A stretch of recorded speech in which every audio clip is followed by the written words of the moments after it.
And welcome, folks, to your Thursday weathercast here. Thanks for being with me. I've got a nice tower cam view here from Alexandria, Texas Street, courtesy of SinLive Broadcasting, where we see some clouds, but some clear sky mixing in. So we'll call it partly cloudy there, and some nice visual effects provided by sunlight on those clouds. Let's check out Gina. Likewise, we see the same visual effects there with this near the setting sun here across SinLive. A few clear spots as well. Partly cloudy over in LaSalle. Hello to you folks, by the way. Thanks for your support of SinLaw Weather. We love doing it for you. Let's come up to these things over the next several minutes. First of all, warm and then turning cooler. Okay, it's going to take 3 fronts to do that. So I've got some numbers. I'm waiting on the wet stuff. It's still coming. In fact, I had a little light rain in Pineville today. So not everybody got that, but I actually drove through it. And the Thanksgiving forecast update. I've been doing that for the past couple of days. I got a little update there on that forecast as well. Little, if anything, happening here as far as rain is concerned. The rain I drove through earlier today probably wasn't showing up on radar. I didn't have a radar with me at that time.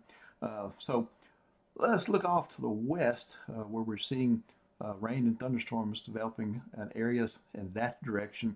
The same system that's causing this is going to bring us a rain chance tomorrow, and I think there's some alerts there, some flash flood warnings and those type things, special weather statements for that particular area.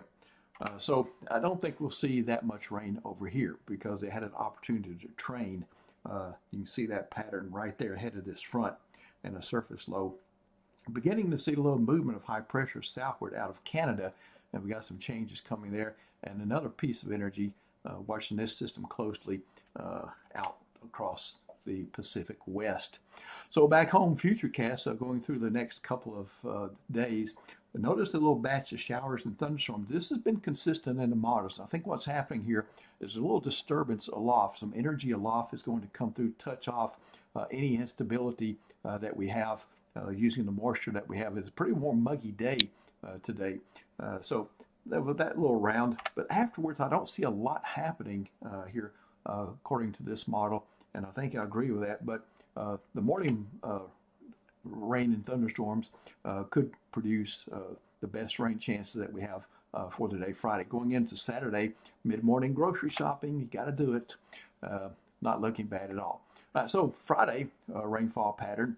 We'll go about 50-50 in these areas to the west and to the north, right in through here. Out of respect for the predominant mechanism for the rain tomorrow will be southeast of there, that first batch that comes through late tonight and early on Saturday. So I got 60% covering here from Grant down into Allen, Parrish, Rapides, and LaSalle. And pretty much the rest of the way, I got 70% there, extending from St. Landry up through Avoyelles, Catahoula, Concordia parishes. And probably Evangeline. I'll throw Evangeline in there with that 70%. Timing will be AM and PM with preference for the AM. Amounts, not a lot, less than an inch for most folks, but 1 to 2 inches could fall if you're lucky enough to get hit twice. All right, so Futurecast. Here's where we stand right now. Notice this lobe of energy there across the southern plains hanging out. That will be lifting to the northeast. The weather that you saw off to the west of us, I'll turn the radar on for you so you can see out there. In Texas, Oklahoma, southern plains, a direct cause of that is this system out west. All right, so let me put this into motion. Notice that most of that energy stays west and north of us, okay, but there's still enough of a response from the Gulf of Mexico to keep that moist flow coming so the humidity is not going anywhere and touch off those rain chances that I'm expecting here for Friday. Notice another piece of energy lingering off across the southwestern states. I'll put it into motion there. And then as we go into Monday, notice that that creates a pretty good system there across a trough, an agent of weather change, if you will, across the southern plains. And so that will bring, after not a bad weekend, I did lower rain chances for the most part this weekend. I had them lower than a lot of forecasts did, but I lowered it even more. So I guess that's good news for folks. So Monday, we have this happening, rain and thunderstorms return, get another round of it there. Notice the disturbance moving through the flow there across the north is tapping cold Canadian air and moving eastward. And notice that this trough digging into the east coast behind that, we're going to get that chilly air from the north. And finally, we're going to bring down the temperatures, but it's going to take three fronts to do that with. All right, so here's the 7-day numbers for you.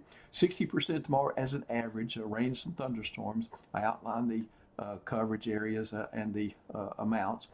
Saturday and Sunday, the weekend's looking pretty good. We'll start to turn a little cooler Sunday behind the first front. That one comes through Saturday. Keep it 20%, our respect for that. Then Sunday behind that front, I think it's going to be strong enough to clean things out for a day. But quickly, that next disturbance comes through. And then Monday, rain and thunderstorms come into the forecast and get even a better chance, 80% by Monday night. And could be maybe some decent rain. That's going to be one of your best chances of getting a decent rain.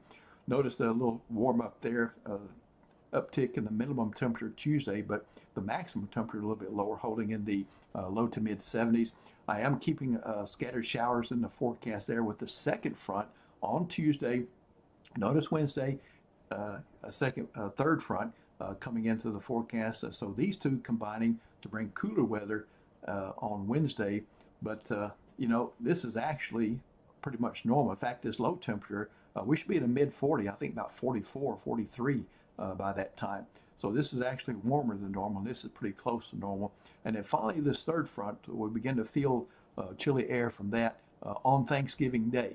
Okay, so I had that in all the forecasts, but what I did was I kind of shifted the rain chances, low end chance there into Wednesday, and took it out Thanksgiving Day. Okay, so that's what I did. That's the update that I'm talking about. 39 and 58 for your temperatures on Thanksgiving Day. A crisp day to stay indoors and eat, and then send the kiddies out and play. Okay, thanks for being with me. Nick will be with you tomorrow morning, and I'll be with you in the evening hours for about this time, I think, if I can get things straightened out as far as the chores are concerned. Okay, hope you have a fantastic Friday.